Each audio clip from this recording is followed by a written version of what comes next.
جب انسان امکانات کے بارے میں زیادہ سوچتا ہے جی تو مایوس نہیں ہوتا، ٹھیک ہے. کیونکہ مایوسی تب ہوتی ہے جب انسان کو اس کے نظر آنے والے سارے دروازے بند نظر آئیں. راستہ ختم ہو گیا. مایوسی تبھی ہوتی ہے، لیکن جب بندہ یہ سمجھتا ہے کہ خدا کہیں بھی راستہ پیدا کر دے گا، واہ. میرا کام کوشش کرنا ہے، نتیجہ رب پہ چھوڑنا ہے، تو رب راستے پیدا فرما دیتا ہے. بے شک. قرآن مجید کی آیت مبارکہ ہے، فرمایا والذین جاہدوا فینا لنہدینہم سبلنا، واہ. اور وہ لوگ جو ہماری راہ میں کوشش کرتے ہیں، مجاہدہ کرتے ہیں، تو ضرور ہم ان کے لیے اپنے راستے کھول دیں گے. واہ، تاکید کے ساتھ. کیا تو بات یہ جو فرمایا ہے نا کہ بندہ کوشش کرتا ہے تو رب اس کے لیے راستے کھول دیتا ہے. سبحان اللہ. اسی سے ملتے جلتے پھر اسی سے اخذ کرتے ہوئے بہت سے جو ہے وہ عربی کے جملے بھی ہیں، من جدہ واجدہ، جی جس نے کوشش کی اس نے پا لیا. جی. من دق الباب ان فتح، جس نے دروازے کو بار بار کھٹکھٹایا تو دروازہ کھل ہی جاتا ہے. یہ ساری چیزیں اسی سے آتی ہیں. صحیح. تو امکانات کے سوچنے کا پہلا فائدہ یہ ہوتا ہے کہ انسان میں مایوسی نہیں آتی. بے شک. اگر ہمیں یہ پتہ ہے کہ ہمارے روزگار کا بس ایک ذریعہ اور یہ بند ہو گیا، تو اب ہم ڈمو کے بیٹھ جائیں گے.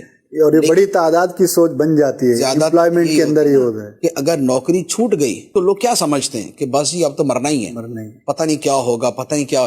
اچھا، بزنس جو چل رہا تھا ان کا کسی وجہ سے وہ اس میں نقصان ہو گیا، تو اب یہ سمجھ کے بیٹھ جاتے ہیں. یعنی مایوسی کی ایسی اتھا گہرائیوں میں گرتے ہیں کہ آپ نے لوگوں کو دیکھا ہوگا، کوئی انگزائٹی میں چلا گیا، کوئی ڈپریشن میں چلا گیا، کتنے لوگ خودکشی کر لیتے. سائڈ کر لیتے. تو اب کیا ہے کہ بیسیکلی پرابلم صرف یہ تھا کہ انہوں نے ایک دروازہ بند ہوتے دیکھ کے یہ سمجھ لیا کہ ساری دنیا ہی بند ہو گئی، دنیا ختم ہے ہمارے لیے. دنیا ختم ہے. حالانکہ دنیا ختم نہیں ہوئی تھی، ایسے. دنیا بڑی وسیع تھی. ایسے. تو زندگی میں بہت سے مواقع ایسے آتے ہیں کہ جس میں بندہ یہ سمجھتا ہے کہ بس اب اینڈ ہے، جی اب میرے جینے کا کوئی فائدہ نہیں، اب میرے ساتھ یہ، اب میرے ساتھ وہ. لیکن بات یہ ہے اللہ تعالیٰ نے انسان کو اس قدر قوت دی ہے، اس قدر صلاحیت دی ہے، اتنی ہمت دی ہے کہ بندہ اسے استعمال کرے.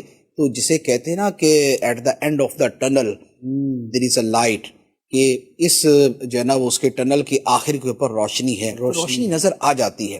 تو لہٰذا پاسبلٹی تھنکنگ کا ایک فائدہ یہ ہوتا ہے کہ انسان مایوس ہونے سے بچ جاتا ہے. ہم ایز اے مسلم کے سوچیں گے بے شک. تو ہمارے سامنے پہلی چیز یہ ہوگی کہ اگر ایک امکان بند ہوا جی تو ہماری پہلی جو توجہ ہے وہ رب کی رحمت پہ جائے گی. بے شک.